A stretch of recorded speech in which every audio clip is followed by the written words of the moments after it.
rain hit the hospital glass like nails, and Rachel felt each strike in her chest. Dr. Patel said, "I'm sorry, there is no heartbeat." The room shrank until the air was thin. Rachel said, "I heard it last week." The monitor answered with silence. She pressed her palm to her stomach, willing time to rewind. A phone buzzed inside her tote, sharp and needy. Mark said, "Where are you? Answer me now." She swallowed the message like poison. Nurse Evelyn said, "Breathe with me." Rachel counted, but the numbers broke. A poster of smiling infants glowed on the wall. It felt cruel and bright. The bracelet cut her wrist when she moved. Rachel said, "I can't go home like this." Dr. Patel said, "You should rest." Rest sounded like a cliff. She stood, and the rain grew louder, as if the sky refused to let go. The apartment smelled like lemon cleaner and fear, the kind that hides in corners. Mark said, "You vanished. Explain." His voice crawled through the phone. Rachel said, "Traffic. I lost signal." The lie scratched her throat. She placed the bracelet under a stack of mail. The city hummed outside, steady and indifferent. Mark said, "Share your location next time." The words were velvet with barbs. A glass trembled in her hand. Rachel said, "I will." The promise felt like a door locking. She stood by the window and counted sirens. A photo of them smiled from the shelf.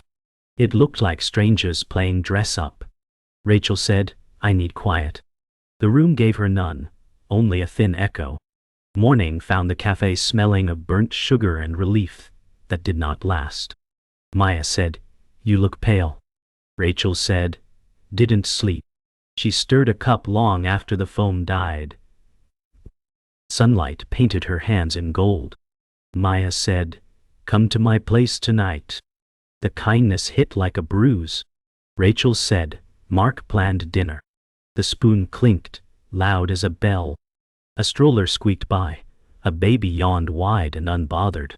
Rachel's breath snagged, and then hid. Maya said, "You can say no." The words sat between them, fragile and brave. Rachel said, "Not today." The door chimed, and a draft stole the heat from her face. Memory replayed like a glossy trailer that forgot the ending. Rachel said, "Mark, this is perfect," as carnival lights spun over them. He laughed and kissed her forehead, easy as summer. The air tasted like cotton candy and promise. They ran between booths, hands stitched tight. Mark said, "I'll keep you safe." The words were bright and heavy. A ring toss clattered, and a prize bear grinned. Rachel said, "Let's never change." The night agreed, loud and gullible. Music rose and folded around them. Then the frames stuttered. The laugh turned sharp, the grip too firm. Rachel tried to hold the light, but the bulb went cold. By afternoon the bouquet arrived, all roses and orders. The note read, "Dinner at 6, wear the blue dress." Rachel said, "Thank you," to the empty room, because the room would not bite back. The scent crowded her lungs. She placed the hospital papers in a drawer and pressed it shut. A siren wailed, thin as a blade. Mark said, "Don't be late," in her head, every word polished. Rachel touched the blue dress and felt its weight like armor that cuts. She stood in the doorway and watched the clock drag. Rachel said, "6 it is," and the apartment dimmed, obedient and small. Morning pried open the blinds and found Rachel counting the lines on her palm. The kettle hissed like a warning she ignored. Rachel said, "1 cup, then breathe," and the steam fogged the window. Outside buses sighed and moved on without her. A voicemail blinked, small and relentless. Maya said, "I'm here if you want me there." The words steadied, then drifted. Rachel folded the sonogram into an envelope and tucked it behind a cookbook. She traced the spine as if it might bless her. Mark said, "We talk at lunch," and the text pricked like thorns. "Hey." She typed, then erased, then typed again. Rachel said later, and set the phone face down. The kettle clicked, and the apartment exhaled a thin peace she didn't trust. Maya's apartment smelled like garlic and mercy, and the pots simmered without answers. Maya said, "Eat first," and ladled soup that glowed like safety. Rachel said, "I'm not hungry," but the spoon found her mouth anyway. A plant brushed the window as wind tried to get in. Maya said, "He is not a weather system." Rachel smiled, a small cracked thing. Mark called, and the screen flashed across the table like a siren. Rachel said, "I'll call back," and silence folded over the ring. Steam rose and wrote brief stories in the air. Maya said, "You're allowed to turn the phone off." The idea landed like a bird that might stay. Rachel said, "I forget what I'm allowed," and the soup cooled. Memory returned with the sound of tape ripping off cardboard, bright and harmless. Rachel said, "Our first place," and spun in a room full of boxes. Mark laughed and balanced a lamp like a trophy. Sunlight puddled on the floor and promised easy days. Mark said, "Team forever," and the words sparkled before they sank. They ate pizza on the rug and named the cracks in the ceiling. Rachel said, "We'll fix that," and meant everything. The lamp buzzed and their shadows stitched together. A neighbor knocked and borrowed their joy. Later, the lamp hummed louder than his voice. Mark said, "Text me when you get to the store," and the thread pulled tight. The clinic waiting room offered magazines that pretended nothing hurts. A wall fountain whispered a script for calm. Rachel said, "Just ask for help," to the empty chair beside her. The clock hummed like a throat clearing. A door opened, and a counselor smiled with kind fatigue. "Dr. Reed," said Rachel, and the syllables hovered. Rachel stood, then sat, then clutched her toad, as if it could testify. A baby giggled from a stroller and the air tilted. Dr. Reed said, "We can start whenever you're ready." The promise ached like a bruise you press. Rachel said, "Not today," and the words scraped. The fountain kept pretending, steady as rain in a movie. Dusk gathered at the riverside and turned the water into a bruise of light. Rachel said, "Name the things that still hold," and the list arrived shyly. She wrote on a receipt, steady and slow. Maya said, "Call me later," echoing from her pocket like a lighthouse. A jogger thudded past and the bench shook once. Rachel said, "I am not the worst thing that happened to me." The wind nodded and moved on. A gull laughed at something better than this. Mark texted a photo of the blue dress, bright and polite. Rachel said, "I'll come when I'm ready," and did not press send. The river kept its secrets and let her breathe anyway. The restaurant hummed with cutlery and whispers, but Rachel heard only the leash in Mark's tone. Mark said, "Don't order wine, it makes you loud." She nodded and sipped water that tasted like surrender. The candles swayed as if mocking the silence. Rachel said, "The soup is fine," though it burned her tongue. His hand covered hers, weighty and final. Mark said, "Smile, people watch." She forced a curve on lips that wanted to break. The waiter's eyes lingered, curious but powerless. A violinist played in the corner, notes falling sharp and hollow. Rachel said, "This feels wrong," in her head where it stayed safe. The room clinked, laughed, and kept on. The living room felt crowded with silence, sharper than knives. Mark said, "Your friend keeps calling, why?" His voice dragged across her skin. Rachel said, "She worries. That's all." The TV flickered, muted news, images of strangers suffering. Mark pressed the remote so hard it creaked. Mark said, "No more late-night chats, it's us or nothing." She folded her hands into fists on her lap. Rachel said, "I'll tell her." The words betrayed her chest. A picture frame tilted from his shove against the table. Dust floated like confession. Rachel whispered, "This isn't love," but the room swallowed it whole. At the market, Rachel drifted between aisles like a ghost. Mark said, "Don't linger, I hate waiting." She placed apples in the cart, each one heavy as stone. Papa laughed near frozen food, and she envied their ease. Rachel said, "We need bread," but he grabbed white when she reached for wheat. His hand brushed hers away. Mark said, "This one's cheaper." The words clattered into her bones. A child tugged at his mother's sleeve, and Rachel's chest hollowed. She said fine, and the word tasted like chalk. The neon lights buzzed too loud, exposing every crack she carried. Night returned with claws. Rachel sat by the window, city lights flickering like false hope. Mark's shadow stretched in the doorway. Mark said, "Why don't you look at me anymore?" His tone cracked between demand and plea. Rachel said, "I'm tired," and folded her knees to her chest. His footsteps pressed the carpet flat. Mark said, "Tired of me?" The silence hummed loud. She shook her head but didn't speak. The window pane fogged from her breath, holding secrets it couldn't keep. Mark's sigh rattled the room, and his retreat felt like a storm waiting to return. Rachel's phone buzzed, light spilling in the dark kitchen. Maya's name glowed steady.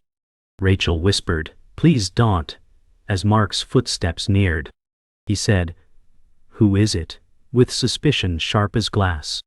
Rachel said, "Work," and slipped the phone under a napkin. His eyes scanned the counter, unblinking.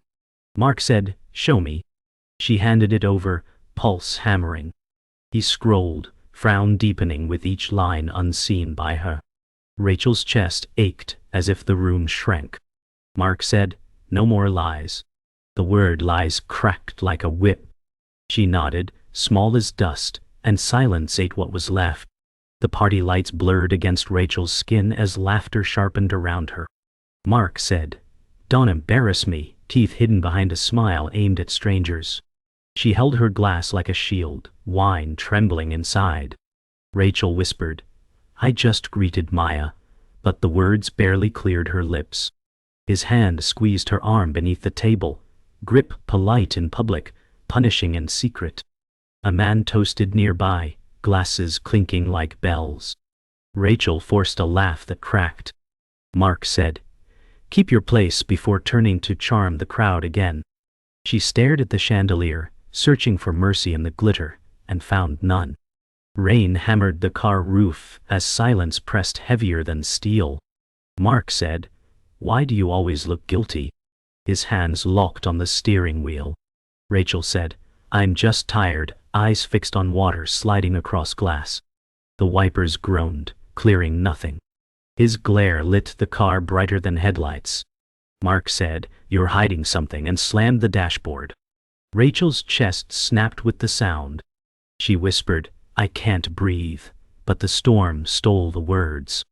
The traffic light blinked red, reflecting like blood across the windshield. Neither moved, both trapped in a war that offered no victor. The cafe corner held the only warmth Rachel trusted. Maya said, "You can stay with me," voice firm as shelter. Rachel said, "He'll find me," eyes tracing the raindrops crawling down glass. Maya reached across the table, palm open like a promise. Rachel pressed her fingers to it, desperate and ashamed. Maya said, "You don't owe him your silence." The words throbbed like a heartbeat she had forgotten. Rachel whispered, "I don't know how to leave," and the admission bent her spine. The barista called an order, cups clattered. Life went on, uncaring of her storm. Rachel's bedroom became a cage of whispers. Mark paced, his shadow twitching across the walls. Mark said, "Why do you always defy me?" His words cut deeper than fists. Rachel sat on the edge of the bed, back stiff. She said, "I didn't," but the denial sounded thin. He threw the remote, plastic shattering against the dresser. Rachel flinched, though the shards never touched her. Mark's voice lowered, "Don't ever think you're stronger than me." Silence answered, thick as cement. She pressed her hand into the blanket, grounding herself against the quake of his rage. The night fractured when Rachel opened his drawer and found the receipt, proof of betrayal tucked like a knife. Rachel said, "Who is she?" breath shaking. Mark's voice slithered behind her, "Don't touch my things." He yanked the paper, crumpling evidence that still burned her hands. Rachel said, "You lied," and the word fell heavy as stone. His face drained of charm, replaced by something colder. Mark said, "You made me," but the blame rang hollow. The lamp buzzed, trembling with their fury. Rachel stared at the shredded paper on the floor, knowing the truth no longer needed his confession. Rachel sat at the kitchen table, the receipt flattened beside her like a scar that wouldn't close. She said, "How many lies?" Her voice trembled as though afraid of its own echo. Mark said, "It wasn't what you think," words dripping with rehearsed calm. The fridge hummed in mock sympathy. Rachel's hands clawed at the wood grain, searching for strength. She said, her name was on it, and the sound cracked her throat raw. Mark leaned close, face hard and unrepentant. He said, "Stop making yourself the victim." The sentence sliced, leaving no air to breathe. The clock ticked, each second an accusation. Rachel clutched the mirror frame, breath shallow. Her reflection looked older, carved by battles unseen. She whispered, "Who am I now?" and the glass held no answer. Behind her, Mark's voice surged like thunder. Mark said, "You're nothing without me." The words echoed, wrapping her ribs in chains. Her grip tightened until wood creaked. A tear slid, but she didn't wipe it away. Rachel said, "You broke me," and the confession filled the room like smoke. Mark's shadow loomed, blocking the light. He said, "You let me," and the cruelty glowed colder than ice. At the riverside, wind carried whispers that felt truer than Mark's voice ever had. Rachel clutched the receipt scraps, letting them fall one by one into the water.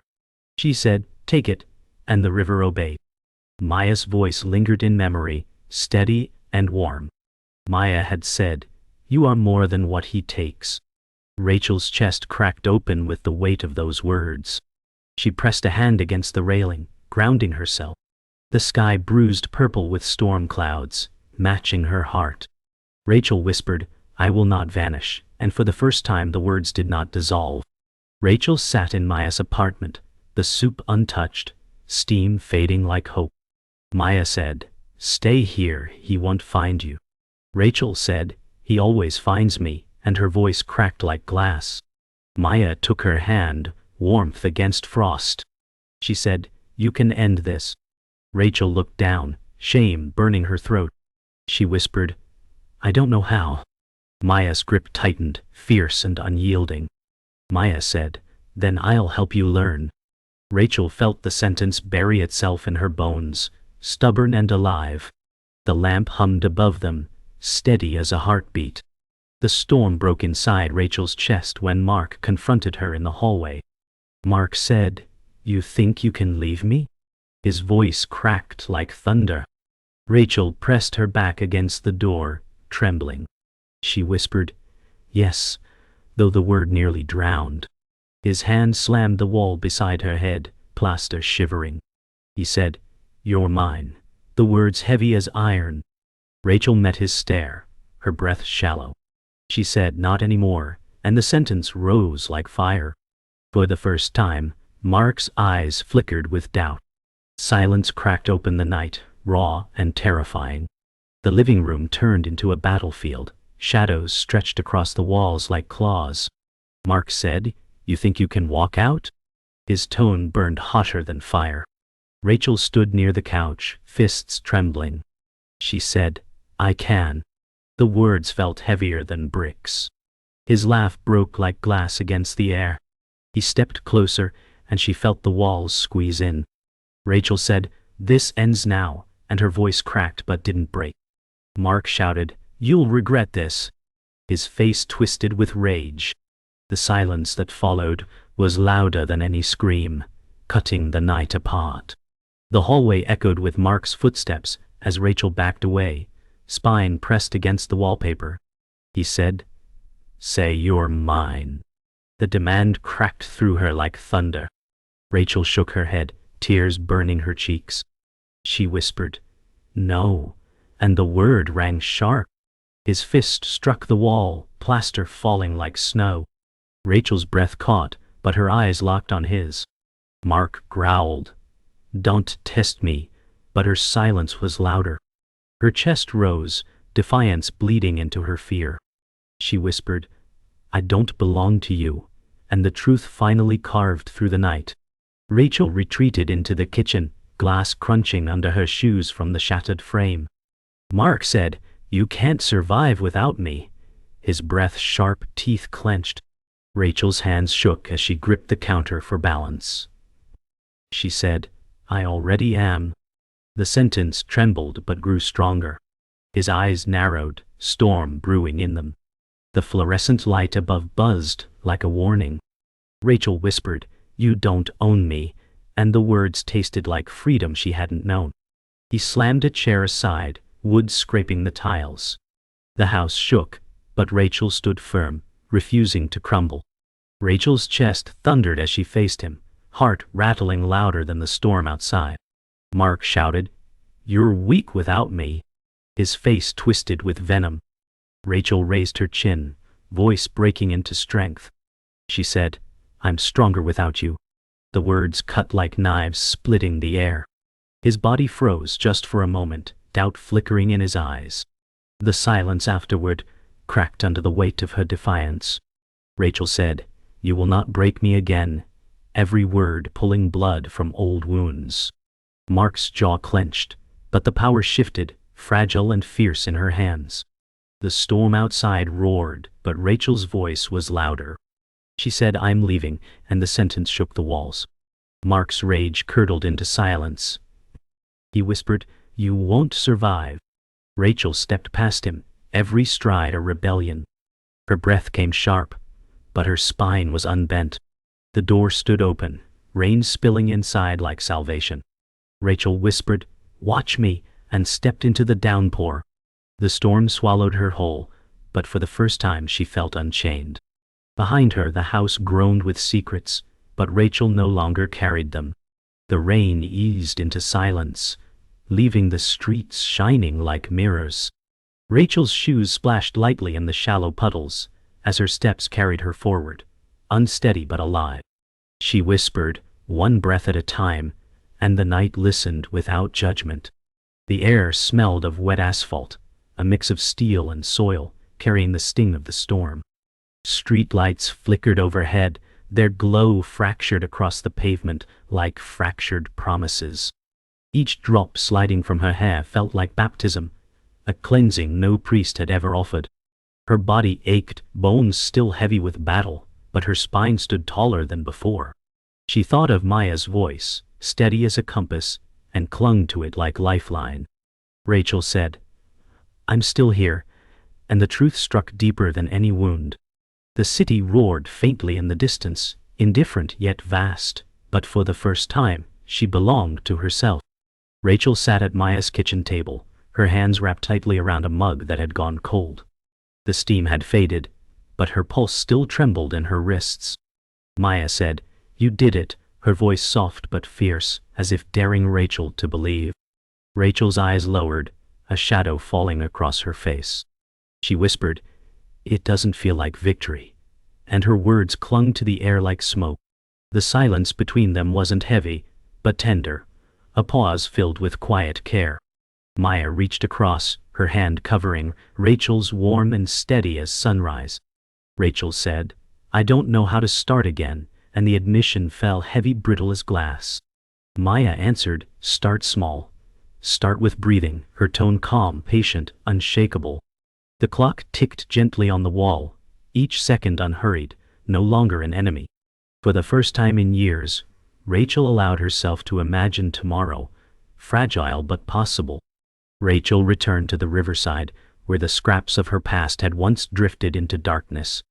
The water glimmered under the sun, no longer cruel but steady, patient as stone. She leaned against the railing, metal cool against her palms, remembering the night she almost collapsed into it. She whispered, "I let go," and her words blended with the breeze, fragile but true. A jogger passed, headphones sealing him in another world, and she felt grateful for the invisibility.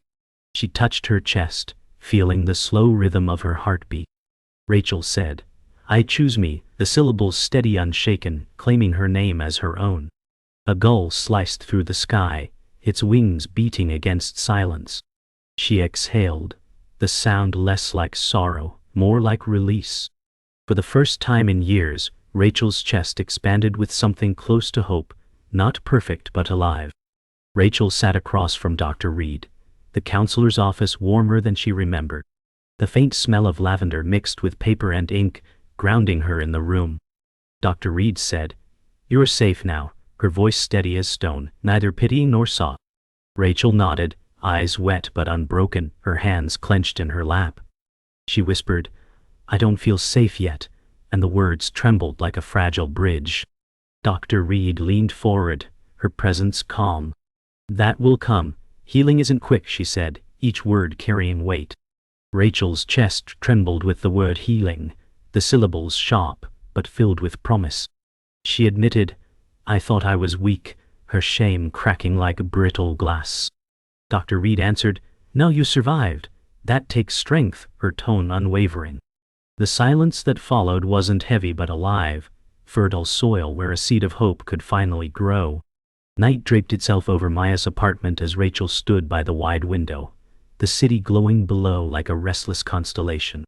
She whispered, "I'm still broken, but I'm free," her reflection repeating the words back to her. The glass cooled her palm, but her chest carried warmth that surprised her. The blue dress lay folded in a bag by the chair, no longer a command but a relic, powerless now. Rachel stared at her reflection, tired but alive, not strong yet, but undeniably present. She said, "I will heal," and the words didn't shatter this time. They remained, solid and whole. A tear slid, softer than grief, lighter than before, leaving her face calm instead of cracked. The city pulsed outside, restless and endless, but Rachel stood still, grounded in her silence, holding it like a crown she had earned.